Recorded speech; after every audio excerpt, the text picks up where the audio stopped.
곳곳의 기후위기 소식 살펴보는 시간이죠. 기후 리포트. 노광준 PD 나왔습니다. 안녕하세요. 네, 안녕하세요. 오늘은 어떤 소식인가요? 오늘 국내 소식인데요. 오늘도 더워가지고 네. 참 전국의 가로수들한테 참 감사 인사를 아하. 드려야 되는. 저희 방송국 옆에도 이제 메마른 도시잖아요. 다들. 네, 네. 근데 유일한 오아시스가 이제 가로수 그늘 아래 이 벤치들이 쫙 있는 곳이. 야, 오늘은 정말 역대 가장 많은 벤치에 사람들이 앉아있던 것 같아요. 아, 오늘이요. 그러니까 가로수 그늘은 그늘도 그늘이지만은 바람이 살랑살랑 불어가지고 참 고맙더라고요. 예. 저도 한 1시간 앉아 있었습니다. 그러셨습니까? 방송을 구상하시면서. 네.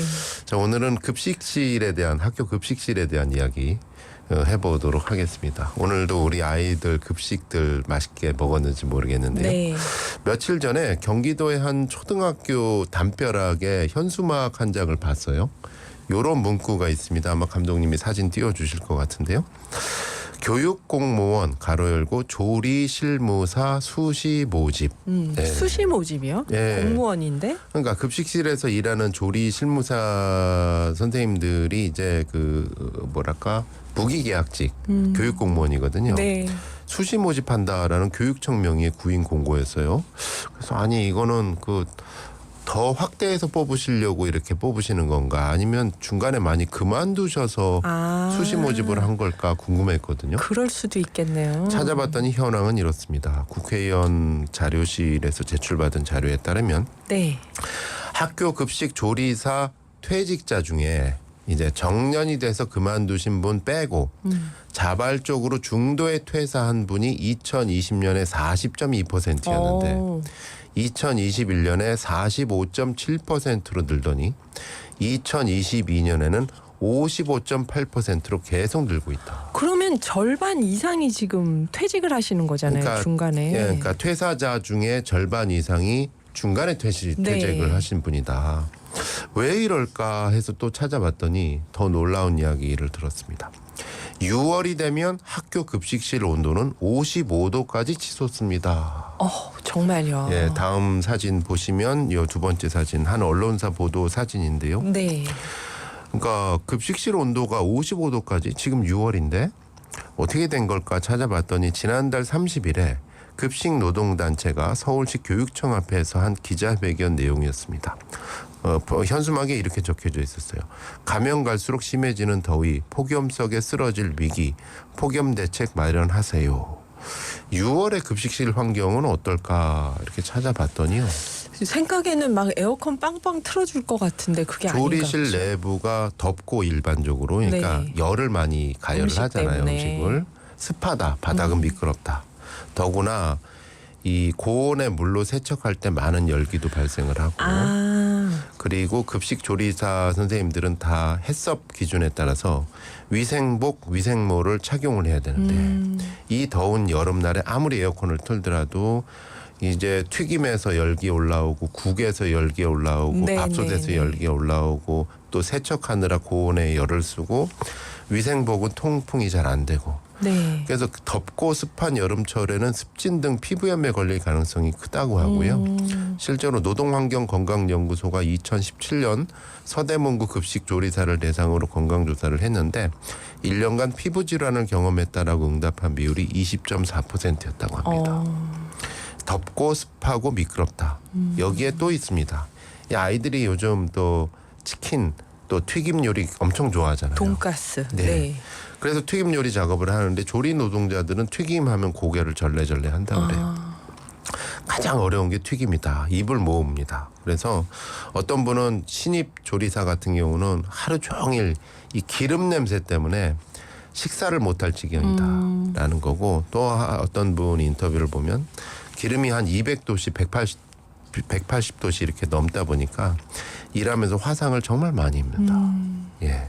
그러니까 근골격계 질환도 많으시고요. 네. 그러니까 무거운 밥솥들 계속 들고 설거지하시고 어깨랑 팔이랑. 또 환기 시설이 노후화된 곳의 경우에는 조리할 때 나오는 휴미라는 이 미세먼지가 발생하는데 이게 폐암 유발 의심물질이잖아요. 네. 이런 것 때문에 급식 노동을 힘들게 한다. 또 더구나 단시간에 노동 강도가 센 분야. 그러니까 아침 8시부터 11시까지 한 3시간 동안 식사를 준비하셔서 1,000명이 넘는 학생들의 식사를 준비하는, 그러니까 단위 시간당 고강도의 노동 분야다. 네. 그래서 적정 인원이 배치가 돼야 되는데 조사 결과를 보니까 서울의 한 학교의 급식실 조리사 한 명당 2024년 기준입니다. 네네. 한 명의 조리사가 학생 139명의 식사를 담당하고 있다. 이건 좀 많은 것 같은데요.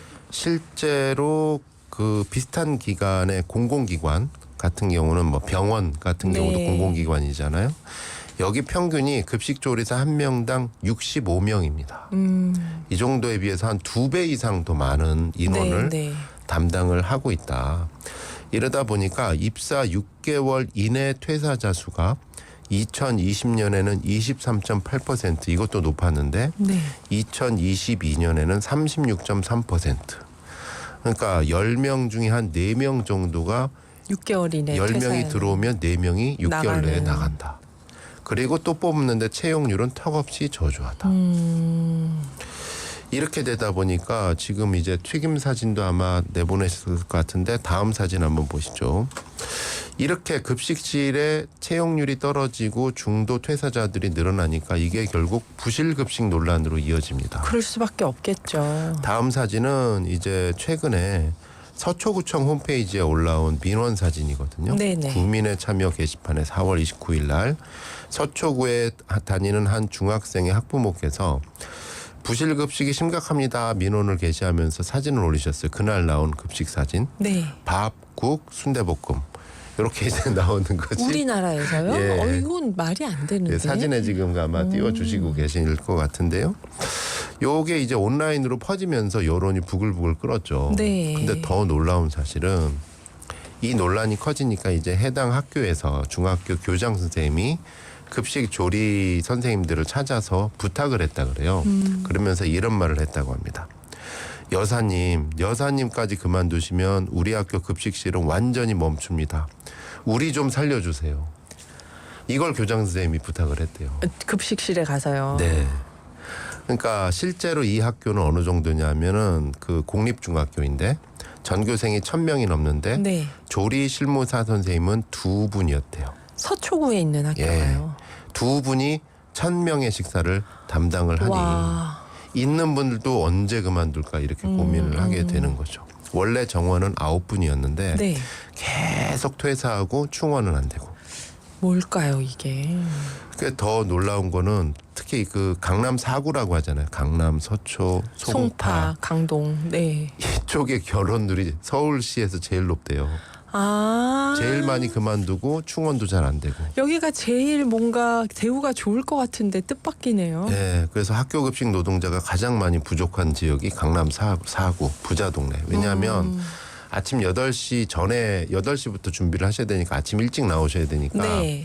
먼 데서는 못 오신다는 거예요. 아. 그럼 강남 주변에서 와야 되는데. 강남에서 충당을 해야 되는데 이 열어보면 노동 강도는 세고 위험하고 보수는 뭐 속된 말로 식당 알바보다 못하다. 아 진짜요? 저 이렇게 이게 되다 더 보니까 좋을 줄 알았는데. 예, 이렇게 되다 보니까 안 오는 거죠.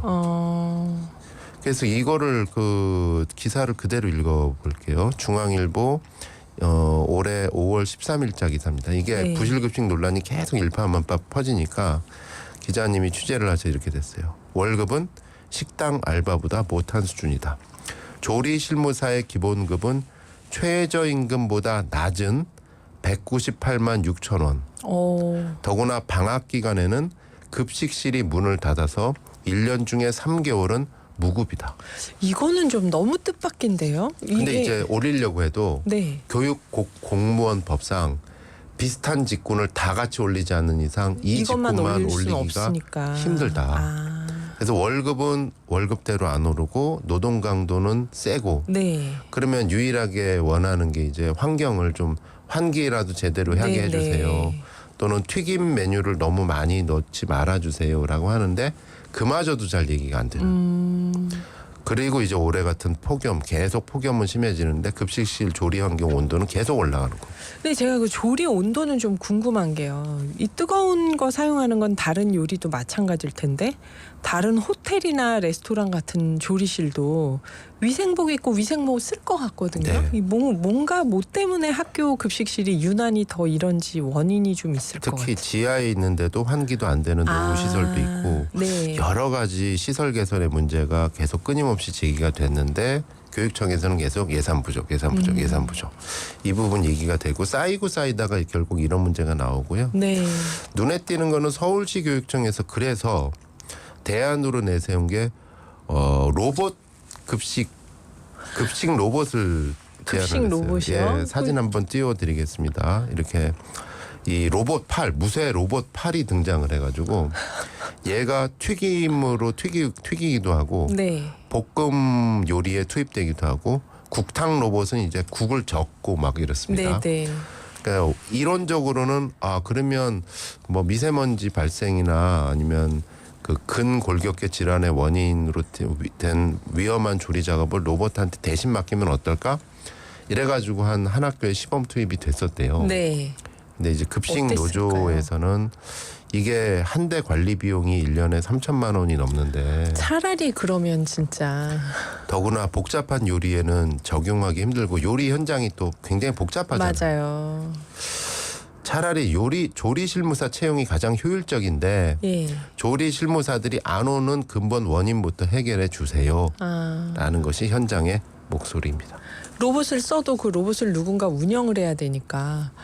네, 오늘 이런 소식과 함께 추천하실 곡은요. 네, 그럼에도 불구하고 초심을 잃지 않고 가로수에게 고맙다라는 의미로 마지막으로 저는 그래요. 그 급식이 네. 어떻게 보면 문제를 얘기를 하니까 골치 아픈 다른 것도 골치 아픈데 급식까지 문제야라고 하는데 저희가 급식을 얘기하는 이유가 있습니다. 대한민국 K 급식이 사실상 세계 최고의 퀄리티예요. 친환경 급식으로 재료로 해가지고 가장 좋습니다. 네. 이게 제가 해외 취재 가봐서 알아요. 정말 K 급식이 세계 최고입니다.